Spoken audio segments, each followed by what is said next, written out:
Hello विद्यार्थियों, आज के इस वीडियो में हम पढ़ रहे हैं सीनेट, अमेरिकी द्वितीय सदन।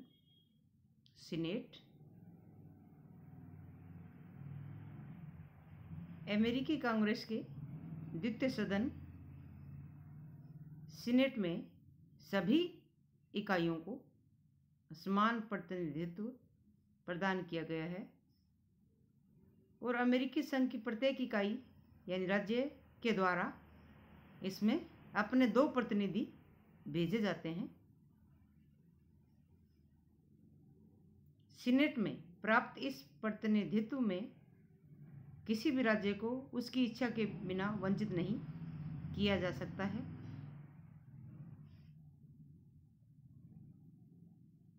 संविधान के अनुच्छेद 5 में स्पष्ट रूप से उल्लेख कर दिया गया है, किसी राज्य को उसकी सहमति के बिना सीनेट में प्रतिनिधित्व की समानता से वंचित नहीं किया जा सकता है।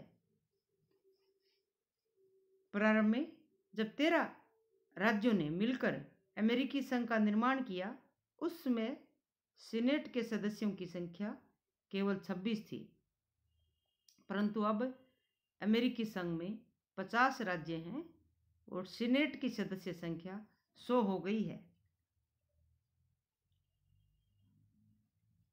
अब देखते हैं इसके सदस्यों के लिए योग्यताएं कौन कौन सी हैं। पहला है, वह 30 वर्ष की आयु पूरी कर चुका हो,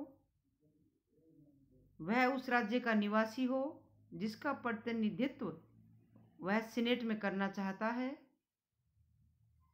वह कम से कम 9 वर्ष से संयुक्त राज्य अमेरिका में निवास करता हो। अब देखते हैं सदस्यों का चुनाव किस तरह से होता है।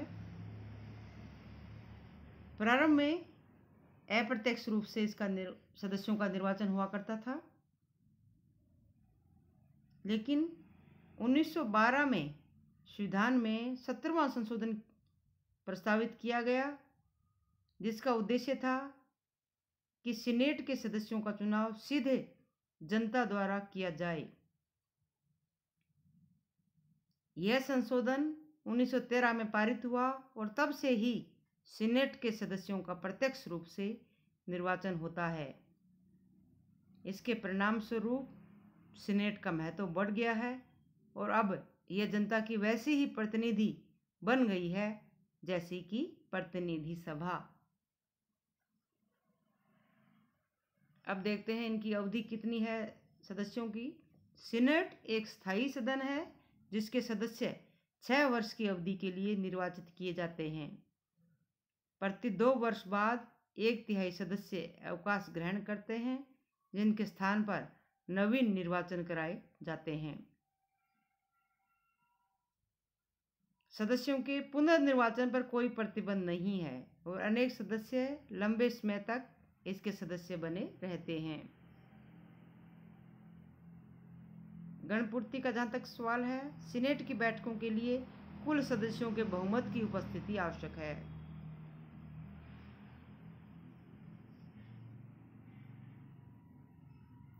अब देखते हैं सीनेट की शक्तियां और कार्य।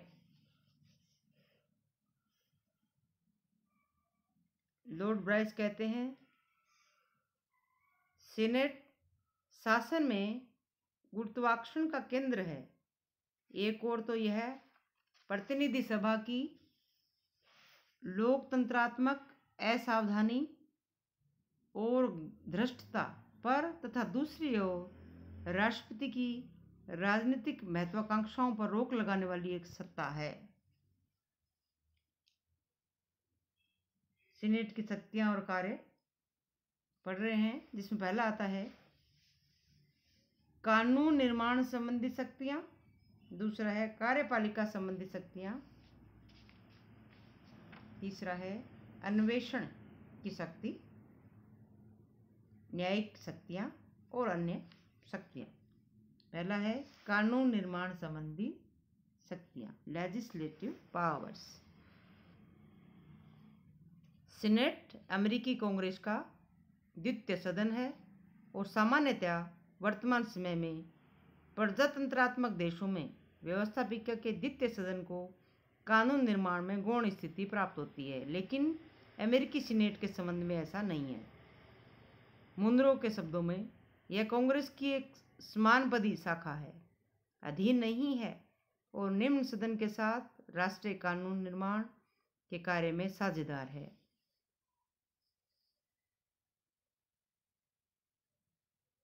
सीनेट की कानून निर्माण संबंधी शक्तियों का विवेचन हम साधारण विधेयकों, संवैधानिक विधेयकों और वित्त विधेयकों के संबंध में कर सकते हैं। साधारण विधेयकों के संबंध में सीनेट को प्रतिनिधि सभा के बिल्कुल समान शक्तियां प्राप्त हैं। साधारण विधेयक दोनों में से किसी भी सदन में प्रस्तावित किए जा सकते हैं और वे तब तक पारित नहीं समझे जाते जब तक दोनों सदन उन्हें स्वीकार न कर ले। संवैधानिक विधेयकों के संबंध में भी दोनों की स्थिति पूर्णतः समान है। संविधान में संशोधन विधेयक दोनों में से किसी भी सदन में प्रस्तावित किए जा सकते हैं और ऐसा प्रत्येक विधेयक पारित समझे जाने के लिए ये आवश्यक है कि उसे दोनों सदन अपने अपने 2/3 बहुमत से पारित करें। वित्तीय विधेयकों के संबंध में संविधान प्रतिनिधि सभा को अवश्य ही कुछ उच्च स्थिति प्रदान करता है। संविधान के अनुसार वित्तीय विधेयकों का सूत्रपात प्रतिनिधि सभा में ही हो सकता है, सीनेट में नहीं। किंतु संविधान यह भी कहता है कि सीनेट वित्तीय विधेयकों में अन्य विधेयकों की भांति संशोधन कर सकती है या उन्हें अस्वीकार तक कर सकती है और वित्तीय विधेयक तभी पारित समझा जाएगा जबकि कांग्रेस के दोनों सदन उसे स्वीकृति प्रदान कर दें। सीनेट ने वित्तीय विधेयक के संशोधन करने के अधिकार का अर्थ यह लगाया है कि वह उसके पास भेजे गए बजट या अन्य विधेयक को नए सिरे से बनाने का अधिकार रखती है और कभी कभी तो सीनेट किसी वित्तीय विधेयक को इतना संशोधित और परिवर्तित कर देती है कि संबंधित विधेयक के शीर्षक के अतिरिक्त और सब कुछ परिवर्तित हो जाता है।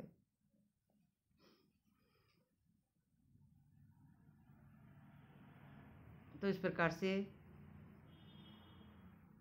कानून निर्माण संबंधी शक्ति को देखें तो यह प्रतिनिधि सदन से किसी भी मामले में कम नहीं है और कभी कभी तो अधिक ही नजर आती है। अब देखते हैं कार्यपालिका संबंधी शक्तियां। सीनेट को न केवल व्यवस्थापन वरन प्रशासनिक क्षेत्र में भी महत्वपूर्ण शक्तियां प्राप्त हैं। कार्यपालिका क्षेत्र में उसकी शक्तियां प्रतिनिधि सभा की तुलना में निश्चित रूप से बहुत अधिक बढ़कर हैं। इसमें पहला आता है कार्यपालिका क्षेत्र में उसकी प्रथम शक्ति नियुक्तियों के दृष्टिकोण से संबंधित है, नियुक्तियों के पुष्टिकरण से संबंधित है। राष्ट्रपति द्वारा की गई नियुक्तियां तभी वैध होती हैं जबकि सीनेट के द्वारा अपने साधारण बहुमत से उन्हें स्वीकृति प्रदान कर दी जाए।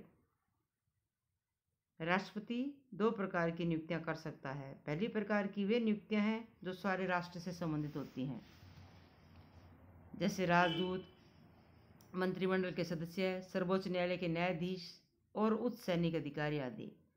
दूसरे प्रकार की नियुक्तियां उन संघीय अधिकारियों की होती हैं जो किसी राज्य में की जाती हैं, जैसे संघीय जिला न्यायाधीश, पोस्ट मास्टरों के कुछ वर्ग, जिला न्यायवादी तथा मार्शल इत्यादि। पहले प्रकार की नियुक्तियां सामान्यतः सीनेट के द्वारा इस आशा के साथ स्वीकार कर ली जाती हैं कि राष्ट्रपति दूसरी श्रेणी की नियुक्तियों में उससे परामर्श करें। वर्तमान समय में अमेरिका में सीनेटीय शिष्टता, सेनेटोरियल कर्टसी, सीनेटीय शिष्टता का नियम प्रचलित है, जिसका तात्पर्य यह है कि राष्ट्रपति जिस राज्य में नियुक्तियां करे उस राज्य के वरिष्ठ सीनेटर से परामर्श कर ले। यदि वरिष्ठ सीनेटर उसके दल से संबंधित नहीं है तो उसके द्वारा कनिष्ठ सीनेटर से परामर्श किया जाता है।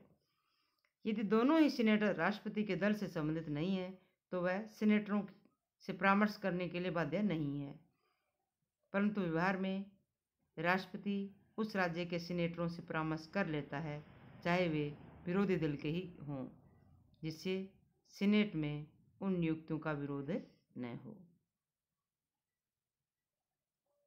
कार्यपालिका संबंधी शक्तियों में दूसरा आता है कार्यपालिका क्षेत्र में सीनेट की दूसरी अपेक्षाकृत अधिक महत्वपूर्ण शक्तियां संधियों के विषय में हैं। संधियों के संबंध में व्यवस्था है कि राष्ट्रपति द्वारा विदेशों के साथ की गई संधियां उस समय तक लागू नहीं समझी जाएंगी जब तक कि सीनेट उन्हें 2/3 बहुमत से स्वीकार न कर ले। सीनेट की यह शक्ति महत्वपूर्ण है और सीनेट अपनी शक्ति के आधार पर वैदेशिक संबंधों के संचालन में राष्ट्रपति की भागीदार बन गई है। सीनेट अपनी इस शक्ति के संबंध में सदैव ही सचेत रही है और इसने अवसर पड़ने पर कुछ संधियों को अस्वीकार भी किया है। सन 1789 से 1934 के बीच जितनी संधियां हुई उनमें से सीनेट ने 782 को स्वीकार किया और 173 को संशोधित किया और 15 को अस्वीकार किया। सीनेट द्वारा वर्साई की संधि को अस्वीकृति तो सर्वप्रसिद्ध रही है। तो संधियों के क्षेत्र में एक महत्वपूर्ण कार्यपालिका शक्ति सीनेट को है। तीसरी आती है सीनेट की तीसरी कार्यपालिका शक्ति युद्ध की घोषणा से संबंधित है। संविधान के अनुसार युद्ध की घोषणा कांग्रेस के द्वारा ही की जा सकती है। सीनेट अपनी प्रथम 2 कार्यपालिका शक्तियों का प्रयोग तो अकेले ही करती है, किंतु इस तीसरी शक्ति का प्रयोग उसके द्वारा प्रतिनिधि सभा के साथ मिलकर किया जाता है। अब आता है सीनेट की अन्वेषण की शक्ति। सीनेट को एक अन्य महत्वपूर्ण शक्ति अन्वेषण या जांच के संबंध में प्राप्त है। संविधान के द्वारा तो सीनेट को व्यवस्थापन संबंधी कार्यों के लिए ही अन्वेषण की शक्ति प्रदान की गई थी, किंतु सीनेट ने अपनी शक्ति के आधार पर अनेक बार प्रशासनिक विभागों के कार्यों की व्यापक जांच की है और सीनेट के इन अन्वेषणों को इस आधार पर उचित ठहराया जाता है कि शक्ति विभाजन के सिद्धांत पर आधारित संवैधानिक व्यवस्था में प्रशासनिक भ्रष्टताओं को प्रकाश में लाने का यही एकमात्र साधन है।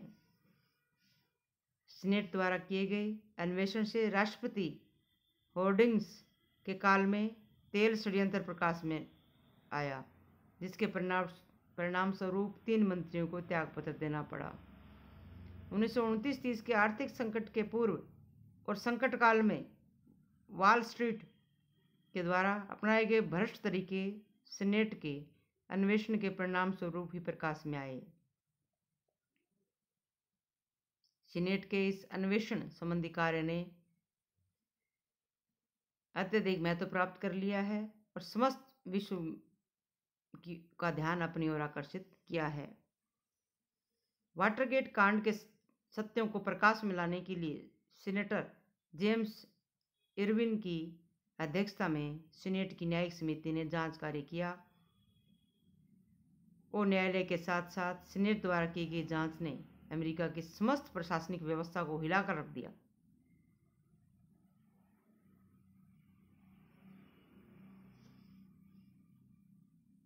तो अन्वेषण के मामले में सीनेट बहुत ही शक्तिशाली संस्था बन गई है। आप देखते हैं न्यायिक शक्तियाँ। सीनेट को न्यायिक शक्तियाँ भी प्राप्त हैं, जिनमें सबसे प्रमुख महाभियोग की जांच का अधिकार है। प्रतिनिधि सभा में राष्ट्रपति, उपराष्ट्रपति, सैनिक अधिकारियों तथा न्यायाधीशों पर देशद्रोह, भ्रष्टाचार तथा अन्य गंभीर अपराध के लिए महाभियोग लगाया जा सकता है। महाभियोग की सुनवाई सीनेट में होती है और वही उस पर अपना निर्णय देती है। महाभियोग की सुनवाई करते हुए यह न्यायिक प्रक्रिया के सभी कार्य जैसे आदेश जारी करना, गवाहों को बुलाना, उन्हें शपथ दिलाना आदि करती है। महाभियोग की सुनवाई के समय सर्वोच्च न्यायालय का मुख्य न्यायाधीश सीनेट की अध्यक्षता करता है। अपराध सिद्धि के लिए 2/3 बहुमत की आवश्यकता होती है। अभी तक सीनेट के द्वारा लगभग 12 बार महाभियोग के प्रस्तावों की जांच की गई है। इनमें से 4 बार महाभियोग का प्रस्ताव पारित किया गया। 1868 में राष्ट्रपति एंड्रयू जॉनसन पर महाभियोग लगाया गया, किंतु असफल हो गया। और ब्राइस ने तो महाभियोग को कांग्रेस के शस्त्रागार का सबसे भारी शस्त्र कहा है। अब आता है अन्य शक्तियां। सीनेट को अन्य कुछ शक्तियां भी प्राप्त हैं। वह राष्ट्रपति तथा उपराष्ट्रपति के निर्वाचन के लिए किए गए मतदान की गणना करती है और निर्वाचन परिणाम की घोषणा करती है। विशेष दशाओं में वह उपराष्ट्रपति का निर्वाचन भी करती है। यदि उपराष्ट्रपति के निर्वाचन में किसी उम्मीदवार को पूर्ण संख्या का बहुमत प्राप्त न हो तो सीनेट सर्वाधिक मत प्राप्त करने वाले प्रथम 2 उम्मीदवारों में से किसी एक को उपराष्ट्रपति निर्वाचित कर सकती है। सीनेट को अपने सदस्यों के निर्वाचन एवं उनकी योग्यता के संबंध में उठाए गए प्रश्नों का निर्णय का अधिकार भी प्राप्त है। तो सीनेट अमेरिकी राज्य व्यवस्था में बहुत ही महत्वपूर्ण स्थिति रखती है। अब देखते हैं सीनेट की किन आधारों पर आलोचना की जा सकती है। पहला है, सीनेट विश्व की अन्य व्यवस्थापिकाओं की अपेक्षा बहुत अधिक समय नष्ट करती है। इस संबंध में सीनेट में अपनाए गए फिलिबस्टर का विशेष रूप से उल्लेख किया जा सकता है। दूसरी आलोचना है, सीनेट की कार्यवाही का एक आधार लॉन्ग रोलिंग पद्धति है, जो पारस्परिक सहयोग का एक भ्रष्ट साधन है। नियुक्तियों के संबंध में स्थापित सीनेट के प्रति शिष्टाचार की व्यवस्था अत्यंत दूषित और भ्रष्ट राजनीति की जनक है।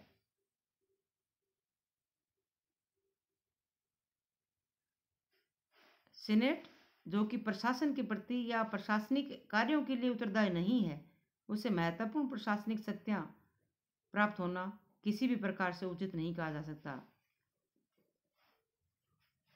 सीनेट की अन्वेषण संबंधी समितियां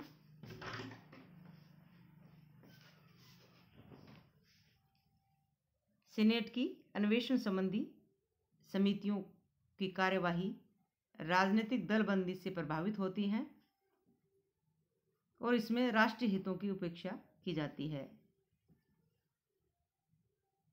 और साथ साथ में ये भी कहा जाता है कि सीनेट का संगठन अप्रजातांत्रिक है। ये आलोचनाएं हैं सीनेट की। इन सभी आलोचनाओं के बाद भी यही कहेंगे कि सीनेट विश्व की सबसे महत्वपूर्ण शक्तिशाली